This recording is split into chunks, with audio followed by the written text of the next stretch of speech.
Hi అండి, నమస్తే. ఈరోజు రెసిపీ ఒక హెల్దీ దోశ రెసిపీ. ఈ దోశలు హెల్దీ మిల్లెట్స్ అయిన ఊదలతో చేశాను. ఈ దోశలకి 2 కప్పుల ఊదలు తీసుకోవాలి. అందులోనే ఒక అరకప్పు బియ్యం తీసుకోవాలి. ఇవి 2 బాగా శుభ్రం చేసుకొని ఒక 6 గంటల పాటైనా నానబెట్టుకోవాలి. నేను అందుకే ఇవి పొద్దున్నే నానబెట్టేశానండి. ఇప్పుడు మనం ఏ కొలతతో అయితే ఊదలు తీసుకున్నామో అదే కొలతతోటి 1 కప్పు మినపప్పు తీసుకోవాలి. తర్వాత ఒక పావు కప్పు పొట్టు మినపప్పు తీసుకోవాలి. ఒకవేళ పొట్టు మినపప్పు లేకపోతే మామూలు మినపప్పే తీసుకోండి. అందులోనే ఒక చెంచా మెంతులు వేసాను. మొత్తం కొలత గ్లాసు పావు మినపప్పుకి 2 గ్లాసులు ఊదలు, అర గ్లాసు బియ్యం వేసానండి. ఇప్పుడు ఒక టేబుల్ స్పూన్ శనగపప్పు బాగా కడుక్కొని మినపప్పుతో పాటు నానబెట్టుకోవాలి. ఈ మినపప్పు 2 గంటలు నానితే సరిపోతుందండి. అదే మిల్లెట్స్ అయితే 6 గంటల కన్నా ఎక్కువ నానినా కూడా పర్వాలేదు.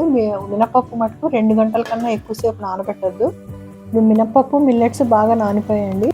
ముందుగా మినపప్పు మెత్తగా గ్రైండ్ చేసుకోవాలి. నేను వెట్ గ్రైండర్లో రుబ్బానండి, మీరు మిక్సీలోనే రుబ్బుకోవచ్చు.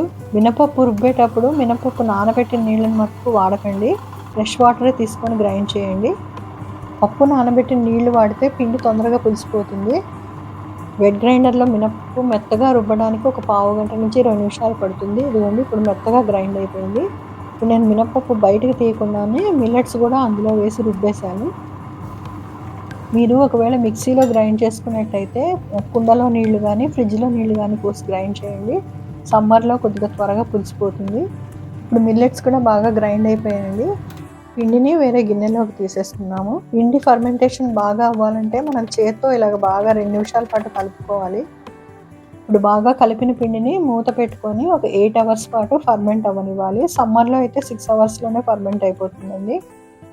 ఒక 8 గంటల తర్వాత పిండి ఇలాగ బాగా ఫర్మెంట్ అయిందండి. ఇప్పుడు పిండినంతా ఒకసారి మెల్లగా కలుపుకోవాలి. ఎక్కువ ఫోర్స్ పెట్టి కలపకూడదండి, అలా కలిపితే మొత్తం ఏరేషన్ పోతుంది. ఇప్పుడు మనకి దోశలకి ఎంతైతే పిండి అవసరమో అంత పిండి పక్కకు తీసుకొని మిగతా పిండి ఫ్రిడ్జ్లో పెట్టేసుకోవాలండి. ఈ పక్కకు తీసుకున్న పిండిలో రుచికి సరిపడా ఉప్పు వేసుకోవాలి.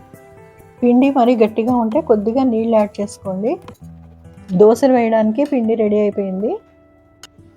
నేను ఇనుప పెనం తీసుకున్నానండి. ఇప్పుడు పెనాన్ని బాగా వేడి చేసుకొని కొద్దిగా నూనె రాసుకొని సీజనింగ్ చేసుకోవాలి. దాన్ని ఇలా టిష్యూ పేపర్తో తుడిచేసి కొద్దిగా నీళ్లు చిలకరించుకోవాలి. అప్పుడు దోశలు అంటుకోకుండా వస్తాయండి. మనం దోశ వేసేటప్పుడు మంటని లో ఫ్లేమ్లోనే పెట్టుకోవాలి. మనం దోశ వేయడానికి వాడే గరిట కొద్దిగా చిన్న సైజ్ అయితే బాగా ఈజీగా తిప్పడానికి వస్తాయండి. దోశ వేసేయగానే నూనె వేయకూడదండి, కొద్దిగా 1 నిమిషం కాలనిచ్చి నూనె వేసుకోవాలి. నూనె వేసాక ఇప్పుడు మంటని మీడియం ఫ్లేమ్లో పెట్టుకొని దోశ ఎర్రగా కాలే వరకు ఉంచి వెనక్కి తిప్పాలి. ఇప్పుడు రెండో పక్క కూడా కొద్దిగా కాలంగానే దోశను తీసి ప్లేట్లోకి వేసుకోవాలి. అంతేనండి, హెల్దీ మిల్లెట్ ఊదల దోశలు రెడీ అయిపోయినాయి. వీటిని చట్నీతో కానీ పొడితో కానీ తింటే చాలా రుచిగా ఉంటాయి. మీరు ట్రై చేసి చూడండి. ఈ వీడియో కనుక మీకు నచ్చినట్లయితే వీడియోని లైక్ చేసి మీ వాళ్ళందరికీ షేర్ చేయండి. నా ఛానల్ని ఇప్పటిదాకా సబ్స్క్రైబ్ చేసుకోకపోతే ఛానల్ సబ్స్క్రైబ్ చేసుకోండి. Thanks for watching.